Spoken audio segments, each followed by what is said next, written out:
সন্তানের মাথায় হাত রেখে দোয়াটা একবার পড়ুন। আপনার সন্তানকে আপনি যা বলবেন তাই শুনবে, আপনার বাধ্য হবে, আপনার কমান্ড মানবে, আপনার কথা শুনবে।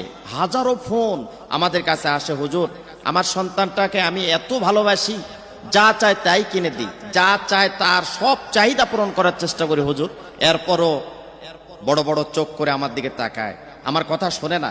আমার বাধ্য নয়, মা বাবা উভয়ে কিন্তু একটা সন্তানের জন্য যথেষ্ট বিরক্তি এবং কোনো কথাই শোনে না, শুধু দুষ্টু ছেলেদের সাথে ঘোরাফেরা করে, মা বাবার কথা শোনে না, পড়ায় মনোযোগ নেই, ভালো রেজাল্ট হচ্ছে না, বিভিন্ন নেশার সাথে জড়িত। ওই সমস্ত অভিভাবকদেরকে খুব কান খাড়া করে শোনার জন্য বলবো যে আপনি এইভাবে যদি আমল করতে পারেন, আর ওই সন্তানকে যখন রাতের বেলা সন্তান ঘুমিয়ে পড়বে, আপনি ওই রুমের মধ্যে গিয়ে, না হলে খাবার সময় আপনার সন্তান যখন সামনে আসবে, না হলে স্কুলে যখন পাঠাবেন, তখন আপনি চুপি চুপি পড়ে যদি সন্তানকে ফোঁ দিতে পারেন, তাহলে ইনশাআল্লাহ আপনার সমস্ত কথাবার্তা এবং আপনার বাধ্য হবে, কোনো কথায় আপনার কথা ছাড়া সে এক ধাপ কোথাও যাবে না। আপনি যা বলবেন, যদি বলেন সারাদিন এখানে দাঁড়ায় থাকো, দাঁড়ায় থাকবে। সন্তানকে যদি বলেন নামাজে যাও, নামাজে যাবে। সন্তানকে যদি আপনি বলেন যে কোরআন তেলাওয়াত করুন, কোরআন তেলাওয়াত করবে। সন্তানকে যদি বলেন যে এই সময় তুমি প্রাইভেট করতে যাও, সন্তান প্রাইভেটে যাবে। সন্তান ভালো পড়াশোনা করবে।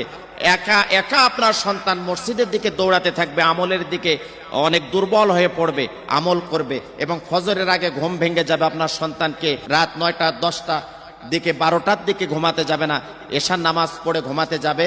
প্রত্যেকটা কথা আপনার শুনবে এবং বদ কিছু অভ্যাস আছে, গভীর রাত করে ঘুমানো এবং সে 12টা 1টা বা 10টা 11টা 12টা পর্যন্ত দিনের ঘুমানো, এই যে বদ যতগুলো তার অভ্যাস আছে, সব অভ্যাস থেকে সে ফিরে আসবে ইনশাআল্লাহ। তবে বাবা মাকে একটু সতর্ক এবং বিচক্ষণতার সাথে এবং এই আমলটা করতে হবে। এই আমলটা শুধু একটা বারের জন্য মাথায় হাত রেখে, বা যদি সুযোগ না থাকে দূর থেকে আপনি ফোঁ দিয়ে চুপি চুপি ফোঁ দিবেন, ইনশাআল্লাহ কাজ হবে। আর সুযোগ যদি থাকে তাহলে মাথায় হাত রেখে আপনি সুন্দর করে এই দোয়াটা পড়ে দিবেন। তবে দোয়া পড়ার আগে অবশ্যই আপনি একটা বার দরুদ ইব্রাহিম পড়ে নেবেন, দরুদ শরীফ পড়ে নেবেন। দরুদ শরীফ পড়ার পরে আপনি এই দোয়াটা পড়বেন যে সুবহানাল্লাহ, আলহামদুলিল্লাহ, লা ইলাহা ইল্লাল্লাহু, আল্লাহু আকবার।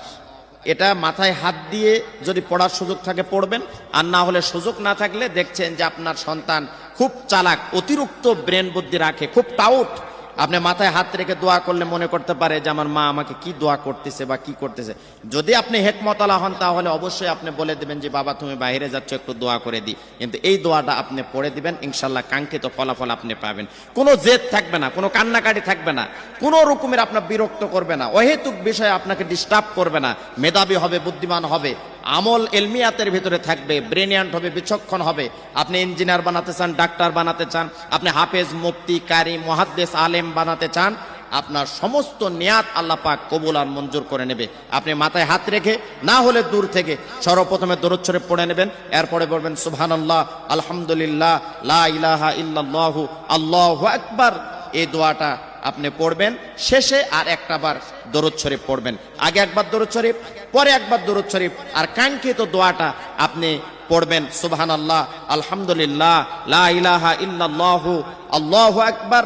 এই দোয়াটা আপনি আমল করতে থাকবেন, দেখবেন যে ইনশাআল্লাহ এটা এক সপ্তাহের মতো আপনার সন্তানকে আমলের ভেতরে রাখেন, আপনার সন্তানটা নেককার হবে, পরেজগার হবে, আপনার মতো করে আপনি চালাইতে পারবেন, মানুষের মতো মানুষ হবে, দুষ্ট হবে না, এলাকাতে একটা সুনাম বয়ে যাবে যে এটা কার সন্তান, এত চরিত্রবান। আল্লাহ আমাদের সকলকে, আমাদের সন্তানদেরকে যেন আল্লাহ পাক কবুল করেন, মঞ্জুর করেন, আমাদের সন্তান যেন নেক সন্তান হয়। মালিক তুমি আমাদের সন্তানকে কবুল আর মঞ্জুর করে নাও, আমিন।